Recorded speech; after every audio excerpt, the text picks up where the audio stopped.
Hello everyone, Dan Kibbe, Jeet Kune Physiology. More on today's day 7 of Jeet Kune concepts applied. So you know what that means, don't you? It's time for a challenge. But first, let's get a little bit of recap. I didn't delve into as much detail in the Jeet Kune way as I wanted to, honestly, but I also want everyone to ask questions, comment, tell me what more you want to see. And I'll do another week at some point of a Jeet Kune concepts applied, phase 2, second, whatever it may be, okay, second round, okay. But the thing is like, I don't know everything you want to know or want to know. There is so much more to Jeet Kune. Like I said, 60% conditioning, 40% technique training, and then the mental or the philosophical side of it, which is extremely important as well, not just in adapting the Jeet Kune lifestyle or any martial arts lifestyle, but also adapting the fact of just basically creating a better life for yourself, creating a better lifestyle for yourself. And that's what Jeet Kune or any martial arts is about. It's not just about a so-called fighting style. It is about a lifestyle. It is about embracing the fact that you can better your life through something you never thought possible. Even if you don't want, even if you have no interest in being a martial artist,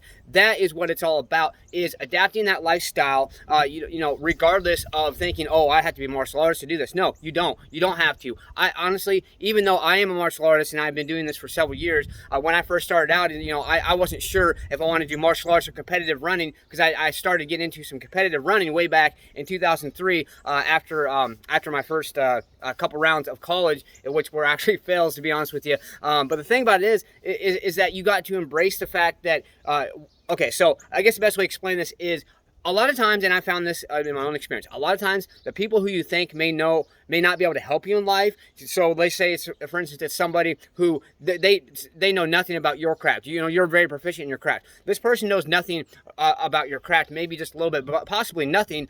That person, you're thinking, oh, they can't help me. They don't know anything about what I'm talking about. But guess what? That is probably the person that can help you more than anyone. I know this because my kid's mother's done the same thing. She knows little to nothing about the human body, nutrition, fitness, anything like that. But she's actually called me out on some things, and she's actually helped me with some things, and I never thought possible. Now, I have an even more open mind, and I ask the people who I don't think could help me. Just like, okay, life advice. You know, a lot of people wouldn't think to ask kids for life advice, but guess what? You know what? It doesn't hurt to try. My kids, I've asked them questions before, like, well, duh, Dad, you know, and I'm like, you know what?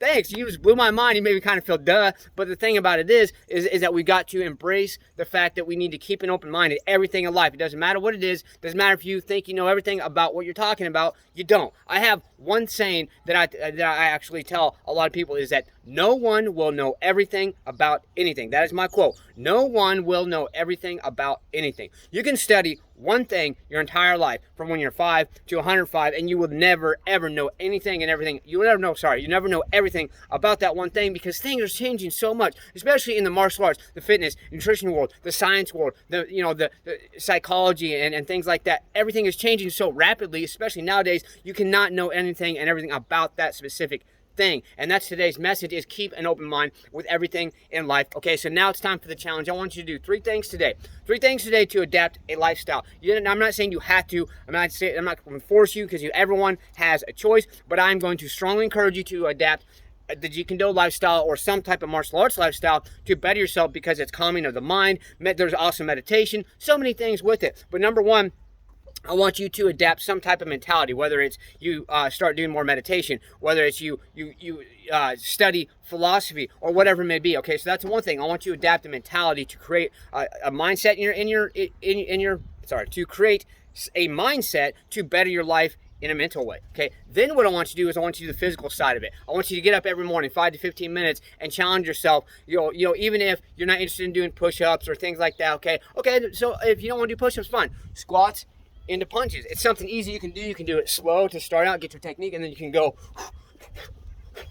faster, whatever it may be. Okay, so number 2, that's the physicality thing of it. Okay, then what I want you to do, I want you to adapt something as far as some type of self-discipline. So, if you're haven't been reading books, I want you to read a book. And I'm not talking about novels. I'm talking about something who is actually going to help enhance your learning life. So maybe you want to learn about how to budget better. Maybe your finances. Maybe you have a drive to make more money, or whatever it may be. Now, one thing: don't chase money, chase a passion. People who chase money, they might be rich, but they'll never be happy. They'll never find true happiness. So think about that. Okay, whatever it may be in your life, do something to enhance your life, to gain some self-discipline within yourself, so that way you can be a much better person, create a much better life for yourself, and do so many things. And because that self-discipline, once again, like I always say, it's going to create some self-confidence. You do them little accomplishments and things like that. You're going to feel better about yourself. What does feeling better about yourself mean?